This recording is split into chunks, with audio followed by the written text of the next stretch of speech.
Artificial intelligence action summit 2025కి ఆతిథ్యం ఇచ్చే దేశం ఏది? ఫ్రాన్స్, భారతదేశం, Russia, United States. Answer option A France. ప్రధానమంత్రి నరేంద్ర మోదీ ఫిబ్రవరి 11, 2025న పారిస్లో జరిగిన ఏఐ యాక్షన్ సమ్మిట్కు ఫ్రెంచ్ అధ్యక్షుడు ఇమ్మాన్యుయల్ మాక్రాన్తో కలిసి అధ్యక్షత వహించారు. ఏఐ అభివృద్ధిలో ప్రపంచ సహకారాన్ని ప్రోత్సహించడానికి ఫ్రాన్స్ ఫిబ్రవరి 10, 11, 2025న 3వ అంతర్జాతీయ ఏఐ సమ్మిట్ను నిర్వహించింది. పారిస్ శిఖరాగ్ర సమావేశంలో జరిగిన చర్చల తర్వాత తదుపరి గ్లోబల్ ఏఐ సమ్మిట్ను భారతదేశం నిర్వహిస్తుందని ప్రధాని మోదీ ప్రకటించారు. భారతదేశంలో మొట్టమొదటి స్వదేశీ automated biomedical waste treatment plant ఏ నగరంలో ప్రారంభించబడింది? Chennai, Hyderabad, New Delhi, Kolkata. Answer option C New Delhi. కేంద్ర మంత్రి డాక్టర్ జితేంద్ర సింగ్ భారతదేశంలో మొట్టమొదటి స్వదేశీ automated biomedical waste treatment plant సర్జనంను న్యూఢిల్లీలోని ఎయిమ్స్లో ప్రారంభించారు. దీనిని council of scientific and industrial research, national institute for interdisciplinary science and technology CSIR NIIST అభివృద్ధి చేసింది. ఇది రోజుకు 400 కిలోల ప్రారంభ సామర్థ్యాన్ని కలిగి ఉంది మరియు ప్రతిరోజు 10 కిలోల డీగ్రేడబుల్ మెడికల్ వేస్ట్ను ప్రాసెస్ చేయగలదు. భారతదేశం ప్రతిరోజు 743 టన్నుల బయోమెడికల్ వ్యర్థాలను ఉత్పత్తి చేస్తుంది. ఇది ఆరోగ్య ప్రమాదాలను కలిగిస్తుంది. సర్జనం యాంటీ మైక్రోబయల్ ప్రభావానికి ధృవీకరించబడింది మరియు సేంద్రియ ఎరువుల కంటే సురక్షితమైనది. R-37M క్షిపణిని ఏ దేశం అభివృద్ధి చేసింది? ఆస్ట్రేలియా, భారతదేశం, Russia, France. Answer option C Russia. ప్రపంచంలోనే అత్యుత్తమ ఎయిర్ టు ఎయిర్ క్షిపణులలో ఒకటైన R-37M క్షిపణిని రష్యా భారతదేశానికి అందించింది.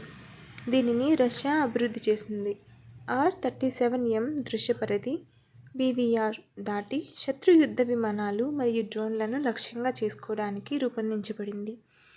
ఇది R-33 క్షిపణి నుండి ఉద్భవించింది మరియు ట్యాంకర్ విమానం వంటి అధిక విలువ ప్లాట్ఫామ్లను లక్ష్యంగా చేసుకుంటుంది. దీని మార్గదర్శక వ్యవస్థలో టెర్మినల్ దశ కోసం జడత్వ నావిగేషన్, రాడార్ హోమింగ్ మరియు సెమీ యాక్టివ్ రాడార్ ఉన్నాయి.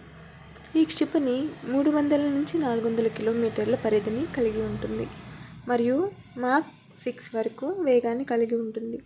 ఇది దీర్ఘ శ్రేణి అంతరాయానికి అత్యంత ప్రభావవంతంగా ఉంటుంది. ఇటీవల వార్తల్లో కనిపించిన లంపీ స్కిన్ డిసీజ్ LSD ఏ జాతి సమూహంలో ఎక్కువగా కనిపిస్తుంది?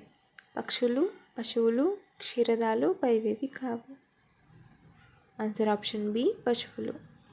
హైదరాబాద్కు చెందిన బయోటెక్ కంపెనీ బయోవెట్ పాడి పశువులు మరియు గేదెల కోసం రూపొందించిన lumpy skin disease LSD vaccine బయోలంపీ వ్యాక్సిన్ కోసం central drug standards control organisation CDSCO ఆమోదం పొందింది. లంపీ స్కిన్ డిసీజ్ LSD అనేది పాక్స్విరిడే కుటుంబానికి చెందిన లంపీ స్కిన్ డిసీజ్ వైరస్ వల్ల కలిగే అంటువైరల్ వ్యాధి. LSD ప్రధానంగా పశువులను మరియు కొంతవరకు గేదెలను ప్రభావితం చేస్తుంది. పశువులలో అధిక అనారోగ్యంతో ఉంటుంది. ఈ వ్యాధి పాల ఉత్పత్తి తగ్గడానికి, ఎద్దులలో వ్యంధ్యత్వానికి మరియు చర్మాలకు నష్టం కలిగిస్తుంది. ఇది రక్తం తినే కీటకాలు మరియు కలుషితమైన నీరు లేదా మేత ద్వారా వ్యాపిస్తుంది. LSD జూనోటిక్ కాదు కాబట్టి మానవులు వైరస్ బారిన పడలేరు. ఇండియా ఎనర్జీ వీక్ యొక్క 3వ ఎడిషన్ ఇటీవల ఎక్కడ జరిగింది? Jaipur, New Delhi, Chennai, Bhopal. Answer option B New Delhi. ప్రధానమంత్రి నరేంద్ర మోదీ ఫిబ్రవరి 11, 2025న న్యూఢిల్లీలో 3వ ఇండియా ఎనర్జీ వీక్ను వర్చువల్గా ప్రారంభించారు. ఈ కార్యక్రమం ప్రపంచ ఇంధన మార్కెట్గా భారతదేశం యొక్క ప్రాముఖ్యతను హైలైట్ చేస్తుంది.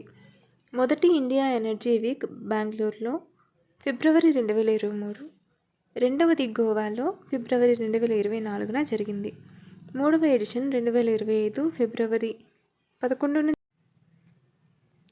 ఇది ప్రపంచ ఇంధన కంపెనీలకు నెట్వర్క్ చేయడానికి, సాంకేతికతలను ప్రదర్శించడానికి మరియు స్థిరమైన ఇంధన పరిష్కారాలను అన్వేషించడానికి ఒక వేదికను అందిస్తుంది.